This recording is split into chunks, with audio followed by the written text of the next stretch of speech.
Andrew McCART, IFL TV, in association with MTK Global. I've got to say I'm delighted to be joined by Chris Mannix again. First time I met you in San Antonio, I get Canelo versus Callum Smith. Now we're here in Miami for Canelo versus Yildirim.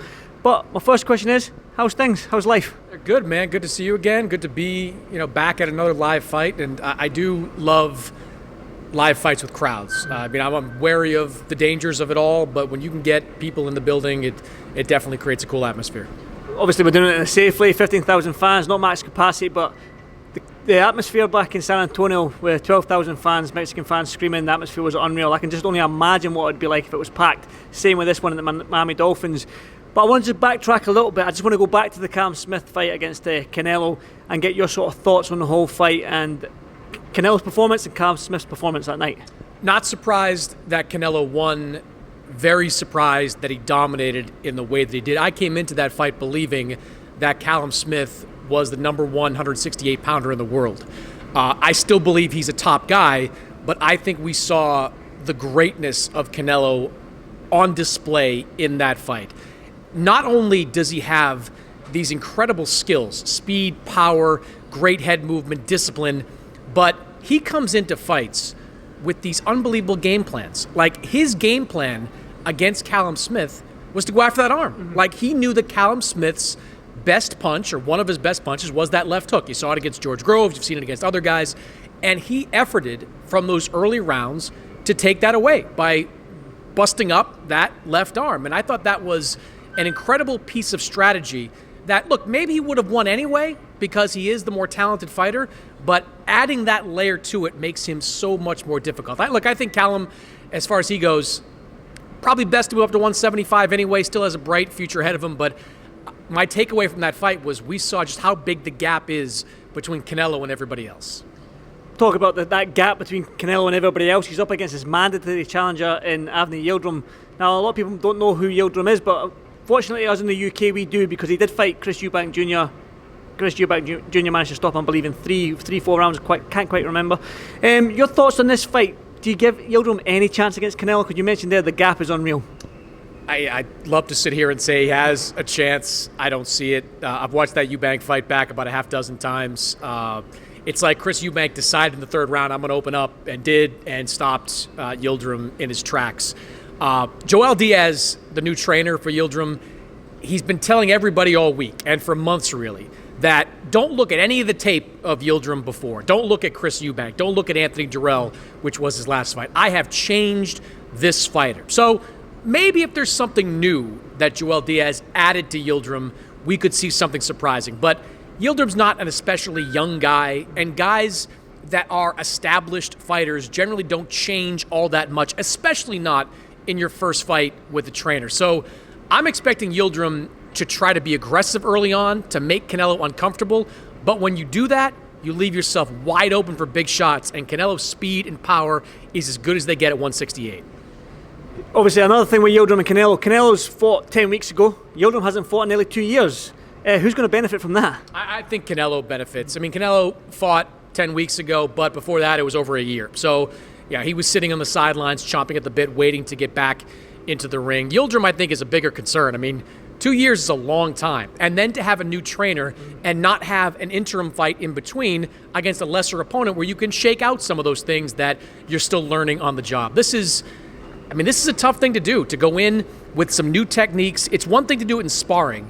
It's another thing to do it against the best fighter in the world. And I ultimately think that when this becomes a firefight, and it will become a firefight at some point, Yildirim's going to go back to being the fighter that he is. More robotic, easy to kind of decipher, and that's when he's going to get caught.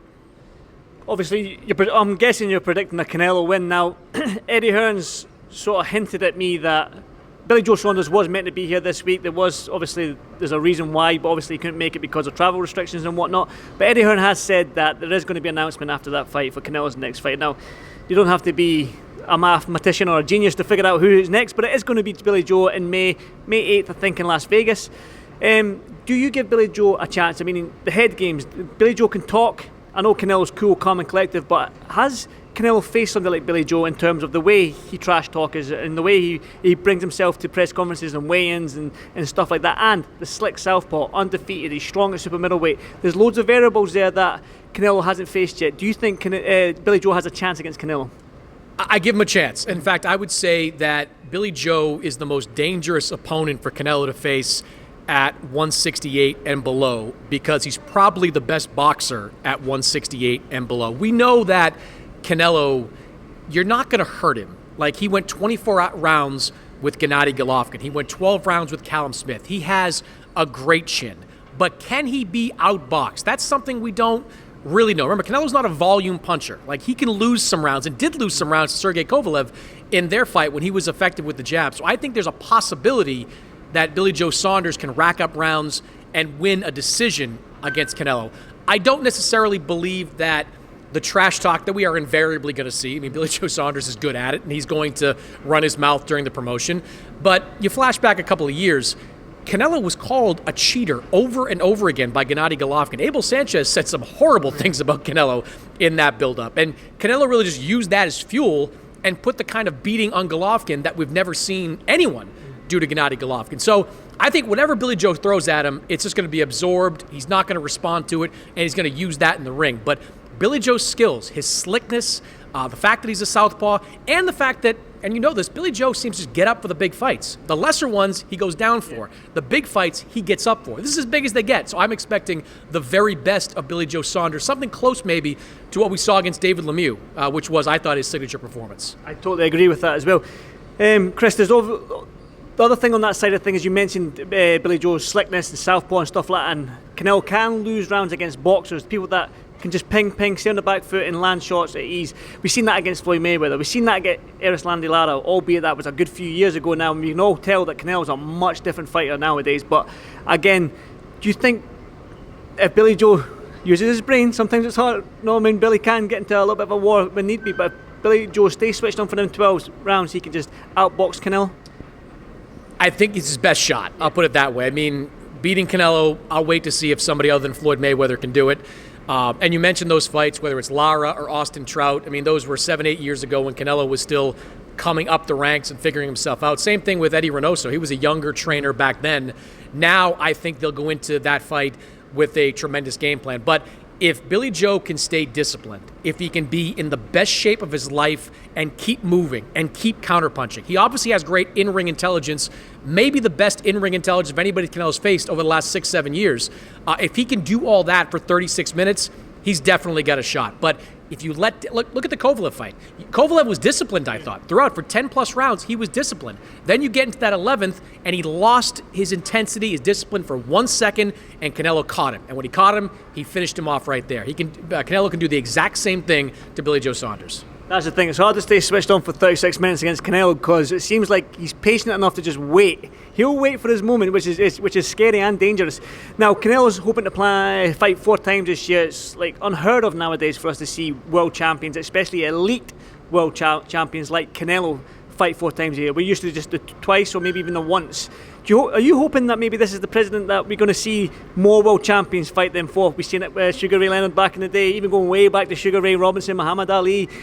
We're talking way before I was born, maybe before you were born, Chris. But are you sort of like hoping maybe now this is set the tone for future world champions to fight 4, maybe even 5 times a year? You know, I hope so. Canelo has the benefit of having real financial backing behind him. So every time he fights, he's making $10, $20, $25 million no matter who he faces on any given night. But you're right. You know, the Floyd Mayweatherification, for lack of a better phrase, has really hurt boxing. It was great for Floyd Mayweather, but I think it's hurt boxing because it established that if you're a star, you fight 2 times per year. If you're a star, you dictate who you fight, when you fight, and you do everything to protect that 0. That has permeated throughout boxing, and it's not been good for the health of the sport. Canelo's saying, look, I'm going to go 4 times a year, and I know I'll be the favorite every single time, but I'm going to stay active and stay busy. And look, I remember in 1997, Oscar De La Hoya fought 5 times that year. Like you mentioned, Sugar Ray Robinson, there was one year he fought 14 times in a year. One of those fights against Jake LaMotta, the first of, I think, 6 he had against LaMotta. I mean, this is not unprecedented to see fighters fight pretty often. Look, a lot of it's going to depend on, Canelo, does he get cut in this fight, which I think is that's probably the biggest thing I'm watching in the Yildirim fight. Does Canelo get cut? But if he can stay healthy, I have no doubt that he is going to fight 4 times this year, giving him 5 fights in 12 months. And I hope in the same way that Mayweather was an example, Canelo can be an example to other fighters. That's a good way to put it, Chris. That's a very good way. Obviously, Canelo gets past Billy Joe. I think it's Caleb Plant in September. Now, when I spoke to you in San Antonio, you said that I'm good with Golovkin 3. Gets past Caleb Plant in September, the December fight. Would you like to see Golovkin 3 at 168? Maybe for all the titles, undisputed title at 168, Golovkin, the rubber match. Do we need to see it? I think we need to see it. I don't think there's been nothing definitive about Canelo Golovkin at this point. I mean, I thought Golovkin won the first fight. Many other people did. I thought Canelo won the second fight, but it was a razor-close decision that could have gone either way. I need to see something definitive between the 2 great middleweights of this era. And look, there are other fights out there for Canelo. There's David Benavidez, who's lurking out there. Jamal Charlo might be lurking out there. Spence has mentioned his name. Errol Spence, although I think Errol Spence probably wants to be at 154 first and then build his way up. So maybe a couple of years down the line for Spence. I mean, you've got Demetrius Andrade, other middleweights that are in that mix. But there's no bigger money fight than Gennady Golovkin for Canelo at the end of the year. And it may even happen in September. Like, we don't know if how the negotiations will go between Canelo and Caleb Plant. That's PBC versus independent, let's call him Canelo, but affiliated with Eddie Hearn right now. Those could be difficult. So we may actually see Canelo Golovkin in September before we get to a title unification. And that may be preferable because Golovkin wants to stay busy. He's probably going to have a fight coming up in the next few months. There's a lot of talk about Jaime Munguia. I've been told that's moving in a good direction. I love that fight. But after that fight, you don't want to put Golovkin in with somebody that could pose a major risk. So, we've been saying it for 2 years now. Let's get into Canelo Golovkin. Let's do the third fight. I would like to see that fight before Canelo goes on to Caleb Plant. Well, Chris, I won't keep you much longer. I do appreciate your time. I think we're only a few hours away from the fight starting, and I think both of us need to go and look respectable a little bit out of our t-shirts and our flip-flops and our sliders. So, Chris, as always, it's a pleasure to speak to you and get your thoughts on fight night and obviously future fights. But again, any final thoughts? Why fans in the US and all the fans around the world, especially in the UK as well, and where I'm from, why should they tune into the Zone tonight? I cover basketball too, and I feel the way about Canelo that I feel the way about watching LeBron. You watch LeBron play, and it's like, man, we got to soak this in. Like, this guy's going to be gone at some point, and then we're going to be telling our kids and grandkids about what it was like to see LeBron James play. Canelo is approaching that status. I don't think he's quite there yet, but he's a one-name guy. It's Canelo. That's it. So there's so very few of those guys in any sport that are out there. When you have an opportunity to watch this guy in action, even in a fight where he's a heavy favorite, it's just a memory. And that's my ultimate thing that I'll be taking away from this fight. Chris, thank you so much, and let's get ready for the fights. Yes, sir. Thank you, sir. Thank you. Good to see you again. You too.